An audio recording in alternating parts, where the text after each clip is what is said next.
Hello guys, how are you? Welcome to another session of Nadi Vedic astrology. आज हम बात करेंगे करियर, इनकम, हेल्थ, एजुकेशन। ये आप लोग कैसे देख सकते हो, एक्यूरेसी कैसे आती है। आप लोग एस्ट्रोलॉजर पंडित के पास जाते हो, वो आप लोगों को बताते हैं कि आपका करियर ख़राब है, आप ये पूजा कर लो। आप एस्ट्रोलॉजर्स बताते हैं 43 डेज़ के लिए ये कर लो, और आप लोग दुखी हो चुके हो सारे ट्रीटमेंट्स करके, क्योंकि आपकी जो है ना जो एक्यूरेसी है वो नहीं आ पा रही है। एक्यूरेसी क्या होती है वो आज मैं आप लोगों को बताऊंगा। कोई भी नेचुरल चीज़ें हैं आपके लाइफ में, जितने भी इवेंट्स हैं, करियर हो गया, मैरिज हो गई, चाइल्ड बर्थ हो गया, ये सारे इवेंट्स हैं जो आपकी लाइफ में आने हैं, परंतु आप लोगों को एग्जैक्ट नहीं पता चलता, क्योंकि मार्केट में इतने सारे एस्ट्रोलॉजर्स बैठे हैं जो क्रैश कोर्स करके एस्ट्रोलॉजर बन जाते हैं। पंडित भी थोड़ी सी ज्ञान रख के पंडित भी आप लोगों को पूरा गाइड नहीं कर पाता है। तो मेरी आपसे हाथ जोड़ के यही रिक्वेस्ट है कि आप इन सब चीज़ों के पीछे मत भागें। एग्जैक्ट जो कैलकुलेशन है वो नाड़ी एस्ट्रोलॉजी के अंदर आती है, और वो बहुत कम लोग जानते हैं। मैं इतना पढ़ा लिखा इंसान हूँ, कुछ स्टडीज़ किया है एस्ट्रोलॉजी के अंदर भी, मैंने बहुत पढ़ाई करी है। इतना सब कुछ जानने के बाद 20 साल का मेरे पास एक्सपीरियंस है। उसके बाद हम लोग आप लोगों के पैसे लेकर के प्रोडिक्शंस करते हैं। प्रोडिक्शंस हैं ये बड़ी इंपॉर्टेंट है। ये ऐसे किसी भी एस्ट्रोलॉजर या पंडित के पास मत जाएं। आप 500 रुपये या 200-300 रुपये, 1000 रुपये भी आप खर्च कर देते हो, उसके बावजूद भी आपको गाइडलाइन नहीं मिलती।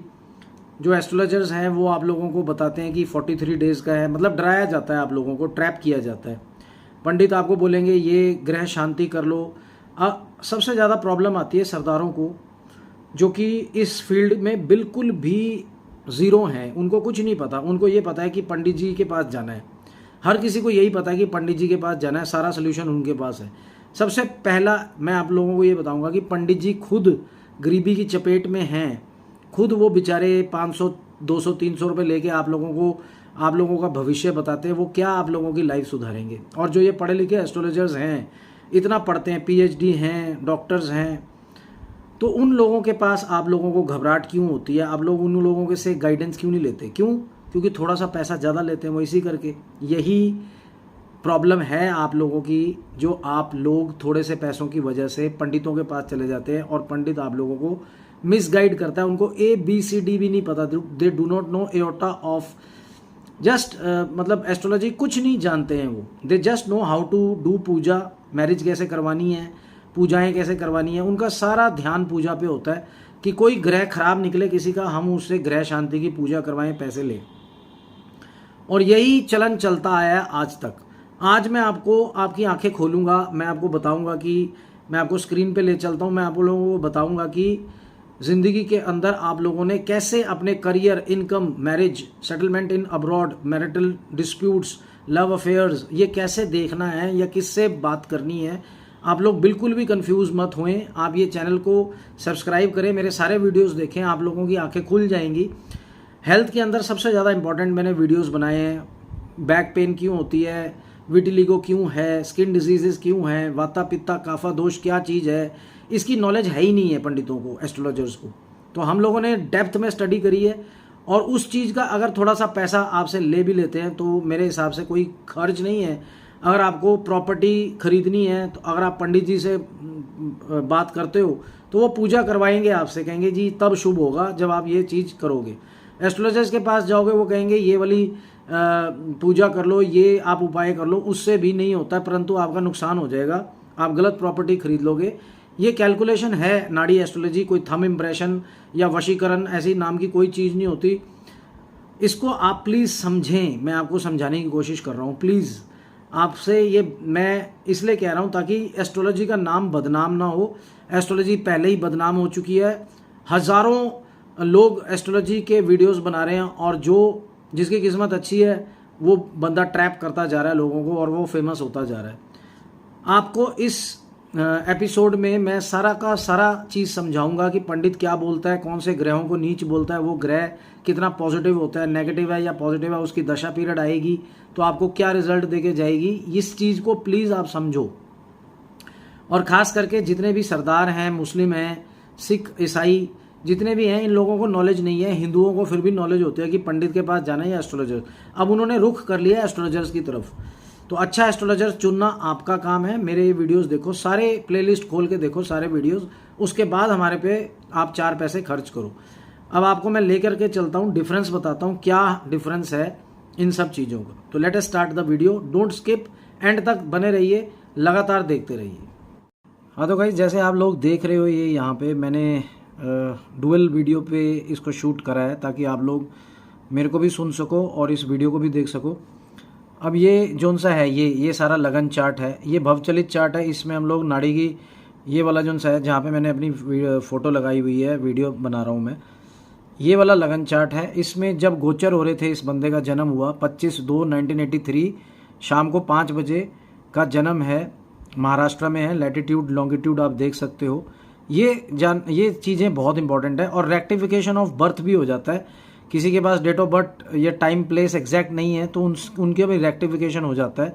अब जैसे ये नीचे आप ये लगन चार्ट है, जब ये बंदे का जन्म हुआ तब मून इसका कर्क राशि में था, सैटर्न तुला राशि में था उच्च का, जुपिटर वृश्चिक राशि में, केतु जोन सा है धनु राशि में, मरकरी इसका मकर राशि में, सन इसका दुश्मन के घर में, सैटर्न के घर में कुंभ राशि में, वीनस और मार्स दोनों इसके मीन राशि में, और राहु इसका कन्या राशि में, मिथुन राशि में।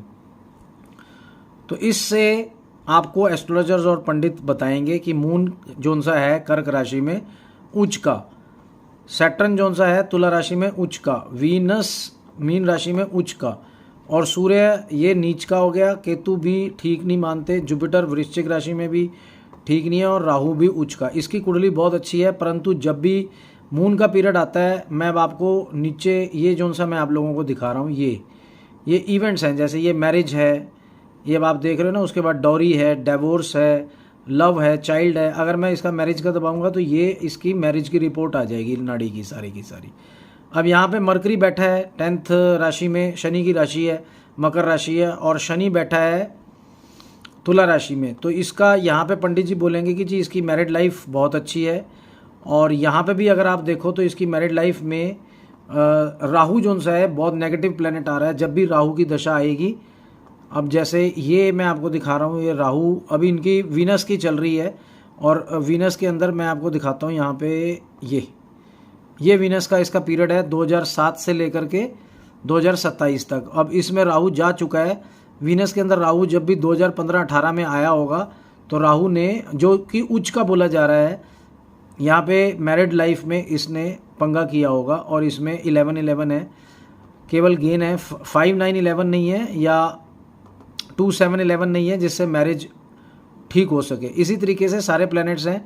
अब मैं आपको दूसरा इवेंट दिखाता हूँ मैरिज के बाद। जैसे ये लव अफेयर्स है, चाइल्ड बर्थ है, लड़कियों के इसमें देखा जाएगा, अबॉर्शन, एजुकेशन। अब अगर हम एजुकेशन देखें तो एजुकेशन जोन सा है 4th house, 5th house, 9th house, ये हायर स्टडीज़ के लिए होता है 9th हाउस, और जुपिटर आ गया। तो जोन सा जुपिटर है वो अब यहाँ पे जैसे आप देखिए कि ये है जुपिटर 4-9 बता रहा है, तो इसमें हायर स्टडीज़ के आ रहे हैं, पर 6-8 आ रहा है यहाँ पे। इसके हर हाउस में ऑलमोस्ट 6-8-12 है, तो बहुत ही ज़्यादा ब्लॉकेज है पढ़ाई की, जो कि ये मैथमेटिकल कैलकुलेशन में हम देख सकते हैं। केतु में 4-5-9 है, पर 6-8 है, ब्लॉकेज है। केवल वीनस के अंदर 4-11 है। तो 4th हाउस जोन सा होता है प्राइमरी एजुकेशन का है, तो उस टाइम देखना पड़ेगा। अब तो ये बहुत बड़े हैं 2007 में। तो सन है, इसके अंदर भी 6-8-12 है, और काफ़ी प्लैनेट्स के अंदर 6-8-12 है, आप देख सकते हो ध्यान से। तो ये चीज़ें बहुत मैटर करती हैं, इसमें ये ब्लॉकेज आती है। ये सारी कैलकुलेशन है नाड़ी के नीचे, और ये जो सा लगन चार्ट है जिससे सारे एस्ट्रोलॉजर्स देखते हैं। अब ये भाई साहब मेरे पास कैरियर के लिए आए हैं। इनका तो जो स्टडीज़ हायर स्टडीज़ में हैं ये, और करियर के लिए आए मेरे पास। करियर इनका वीनस जब से चालू हुआ है तो इनको नौकरी लगी 2007 में। ये वीनस स्टार्ट हुआ है इनका 2007 में, 2027 तक रहेगा, 2022 है। अब जुपिटर में ये नील हैं। जुपिटर यहाँ पे वृश्चिक राशि में है, 5वें घर में। पंडित जी या एस्ट्रोलॉजर्स बोलेंगे बहुत अच्छा है। कर्क में मून है, देखो मून इनका कितना नेगेटिव है करियर के मामले में। करियर में जब भी मून आएगा, अब ये कर्क राशि में पंडित जी बोलेंगे उच्च का है, ये तो बहुत अच्छा रिजल्ट देगा जब भी मून आएगा दशा में, पर अच्छा रिजल्ट नहीं दिया। वीनस के अंदर जब मून आया 2012-13 में, इनका काम डाउन हुआ, नौकरी से हाथ धोना पड़ा, या प्रॉब्लम्स आई, फाइनेंशियली बैकवर्ड हुआ गया, ये बहुत ज़्यादा प्रॉब्लम्स आई मून के अंदर। तो यहाँ पे मून उच्च का बता रहे हैं यहाँ पे पंडित जी, और जुपिटर सैटर्न उच्च का बता रहे हैं। तो सैटर्न जो सा इनका ये देखो 7, 10, 11 तो है, पर 6, 8, 12 ब्लॉकेज के साथ भरा हुआ है। तो तुला राशि का शनि भी फेल हो गया यहाँ पे इस वैदिक चार्ट में, पर जो कैलकुलेशन ये है यहाँ पे सैटर्न नेगेटिव आ रहा है, पॉजिटिव नेगेटिव दोनों है। तो इसमें पैसे आएंगे भी, खर्चा भी बहुत ज़्यादा होगा। अब राहु है, राहु के पीरियड में भी खर्चा बहुत ज़्यादा होगा, आएंगे भी बहुत पैसे पर खर्चा भी होगा। अब मरकरी है, इनके जो सबसे ज़्यादा पॉजिटिव है वो है 7, 11 के साथ वीनस। अब इनका जो है सैटर्न चल रहा है, वीनस के अंदर सैटर्न चल रहा है। पंडित जी तो बोलेंगे भाई तुला राशि में है वीनस और वीनस का पीरियड चल रहा है, वीनस इसका उच्च का है मीन राशि में, ये वीनस है मीन की राशि में पाइसेस में बैठा है तो उच्च का है, और भाग्य स्थान में है तो भाग्य उदय होगा, नो डाउट। परंतु इनका काम है जोन सा सैटर्न के पीरियड में बहुत डाउन चल रहा है, 10/9/2020 से 11/11/2023 तक है ये। तो इनको बहुत ज़्यादा प्रॉब्लम आई, मेरे को बताया इन्होंने, तो मैंने इनको सारे ट्रीटमेंट्स दिए, हल बताया सारी चीज़ों का। ये देखो ये सैटर्न की जोन सी एग्जैक्ट पोजीशन आ रही है, ये है वीनस के अंदर सैटर्न चल रहा है। वीनस तो 7-11 है, पर सैटर्न इनका नेगेटिव है। तो ये फ़र्क होता है आपका, आप लोग मिसगाइड हो जाते हो अगर आपको करियर के बारे में जानना है, बच्चों के एजुकेशन के बारे में। ये देखो ये ट्रैवल का मैंने सारा निकाला इनका, तो ये ट्रैवल जो सा है ना, ये ट्रैवल का आ गया। 3, 9, 12 हाउस आते हैं ट्रैवल के। 3 ये थर्ड हाउस हो गया, ये हो गया 9, और 12 जो सा होता है ये बाहर का होता है, फॉरेन कंट्रीज़ का। इसमें राहु 3-12 बता रहा है, तो राहु पॉजिटिव भी है इसमें, और ऑलमोस्ट हर प्लेनेट में 3-12 है, 3, 9, 12 है। तो इनका बाहर आना जाना लगा रहेगा, ये बाहर भी जाते आते हैं। जैसे मैं आप लोगों को बता रहा हूँ, ये मरकरी हो गया, मरकरी भी 2023 और 2026 है। मरकरी करियर के मामले में ये आए थे, तो मैं करियर बता देता हूँ आपको, ये करियर आ गया। तो करियर में मरकरी भी नेगेटिव आ रहा है, तो इनको मैंने ट्रीटमेंट बोला है, जल्द ये करेंगे, कर लेंगे तो ज़्यादा अच्छा, नहीं तो नौकरी से हाथ धोना पड़ेगा, काफ़ी प्रॉब्लम्स आएंगी। तो वीनस के अंदर सैटर्न मरकरी पॉजिटिव नहीं आते, केतु भी नेगेटिव आता है। तो ये तीनों पीरियड आगे 2022 चल रहा है, और 2027 में ये चेंज होंगे, और वीनस के बाद ये सन आ जाएगा। अब सन का जो सा पीरियड है 2, 7, 10, 11 है, चलो फिर भी ठीक है, पर 2027 5 साल की वेटेज है, और 5 साल के बाद सन आएगा। और सन यहाँ पे कुंभ राशि में है, ये नेगेटिव बताते हैं सारे के सारे पंडित, पर यहाँ पे करियर के लिए ये पॉजिटिव है। और अगर हम हेल्थ के लिए देखा जाए तो इनकी हेल्थ में भी प्रॉब्लम है, तो वो भी मैंने बताया यहाँ पे। अब देखो हेल्थ का इवेंट देखते हैं, ये आ गया हेल्थ का, ये सारा हेल्थ का पीरियड आ गया इनका। देखो हर किसी में 6, 8, 12 है, 6, 8, 12 जो सा होता है, ये सारा 6, 8, 12 से भरा पड़ा है। और सबसे ज़्यादा नेगेटिव है मरकरी, मरकरी के अंदर, और ये स्किन डिजीज़ देता है, और इनको स्किन डिजीज़ बहुत जल्द, इनको है भी है स्किन डिजीज़, और ये स्किन डिजीज़ आएगी इनको वीनस और मरकरी में 2023-26 में बहुत ज़्यादा एग्रीवेट हो जाएगी, क्योंकि ये स्किन डिजीज़ में 6, 8, 12 पूरा कंप्लीट हो रहा है, और 11 है केवल, मेडिसिन भी नहीं लगेगी, तो ट्रीटमेंट इनको ज़रूरी चाहिए। और ये देखो आप वीनस भी नेगेटिव है हेल्थ में, सारे प्लैनेट्स ऑलमोस्ट नेगेटिव हैं, जुपिटर, मून, मार्स, राहु सबसे ज़्यादा नेगेटिव है, 6, 8, 12 तीनों लाइन में है। 6, 8, 12 क्या होता है, 6, 8 और 12 हाउस, ये तीनों हाउसेस वैसे भी बहुत ज़्यादा ख़राब माने जाते हैं, ये तीनों हॉस्पिटल के हैं। और ये हेल्थ का पीरियड हो गया। जैसे अब अरेस्ट है, किसी की अरेस्ट देखनी है तो ये अरेस्ट भी आ जाएगा यहाँ पे।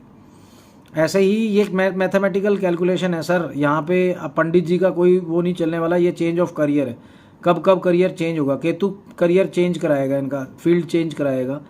ऐसे ही ये सारी चीज़ें हैं, ट्रैवल है, कमिंग होम है, कोल्ड नेचर है। अब यहाँ पे नेचर का भी पता चल जाता है कि ये कोल्ड है, 1, 4, 6, 10 कोल्ड नेचर होती है, 5, 11 ये देखो ये सारा रेड है, ये सारा कोल्ड नेचर, और एग्रेशन भी आ जाता है इसमें। ये देखो ये एग्रेशन आ गया, पंडित जी कहाँ बता पाएंगे यहाँ पे एग्रेशन डिप्रेशन। ये देखो ये इसमें कितना एग्रेशन है, काम करने का भी एग्रेशन है और वैसे भी एग्रेशन है। वैसे मंगल राहु इकट्ठे बैठे हों 10वें घर में तो एग्रेशन आ जाता है, या 12वें घर में हो तो एग्रेशन आ जाता है। पर यहाँ पे अब यहाँ पे डिप्रेशन का भी मैं पीरियड बताऊँ, देखो डिप्रेशन है ही नहीं है इंसान को, इतना कुछ चल रहा है लाइफ में तब भी डिप्रेशन नहीं है, बंदा डिप्रेशन लेता ही नहीं है। अब ये पंडित जी आपको नहीं बता पाएंगे। ऐसी लड़कियों के लिए भी है, आपने किसी का मैरिज देखनी है, एक दूसरे का लड़का लड़की का देखना है, एग्रेशन, डिप्रेशन, अबॉर्शन है ना, चाइल्ड बर्थ, ये सारी चीज़ें देखनी है तभी आप मैरिज करोगे। बेल, हेल्थ, व्हीकल परचेज कितनी करेगा, ये व्हीकल परचेज है, ये सारा व्हीकल परचेज का आ गया। तो यही चीज़ समझा रहा हूँ आपको, ये पंडित जी आपको नहीं बता पाएंगे, ना कोई एस्ट्रोलॉजर। ये मैथमेटिकल कैलकुलेशन है।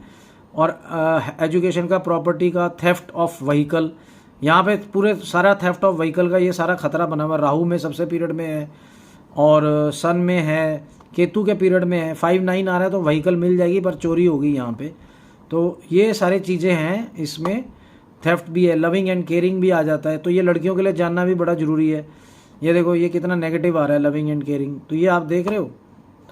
तो ये सारी चीज़ें आप लोगों को देखनी पड़ेंगी, नहीं तो आप लोग कभी भी किसी को, पंडित जी आपको नहीं बता पाएंगे डॉरी, लीगेसी कि डॉरी मिलेगी कि नहीं मिलेगी। इनको राहु के पीरियड में डॉरी मिलेगी, सन के पीरियड में थोड़ा सा है, इसलिए डॉरी के लिए आप लोगों को ये वीनस है 8-11 is the main house for the dowry या इंश्योरेंस का पैसा या अनअर्नड मनी। 8-11 ये 8th हाउस है, तो वीनस इनका पॉजिटिव है। इसमें जब भी वीनस का पीरियड आएगा इनको अनअर्नड मनी मिलेगी।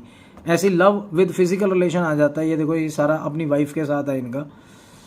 तो ये हम लोग देखते हैं, किसी को देखना हो अपने हस्बैंड के मैरिटल अफेयर्स तो यहाँ पे आ जाएगा। ऐसी प्रॉपर्टी परचेज आ जाएगा, ये प्रॉपर्टी परचेज है। ये सारे इवेंट्स हैं। ये बेल होगी कि नहीं होगी, लिटिगेशन है, ये देखो ये लिटिगेशन के पीरियड्स आ गए इसमें। तो ये पंडित जी और ये एस्ट्रोलॉजर्स कैसे बता पाएंगे आपको, ये नाड़ी की कैलकुलेशन है, ये कोई थंब इम्प्रेशन नहीं है।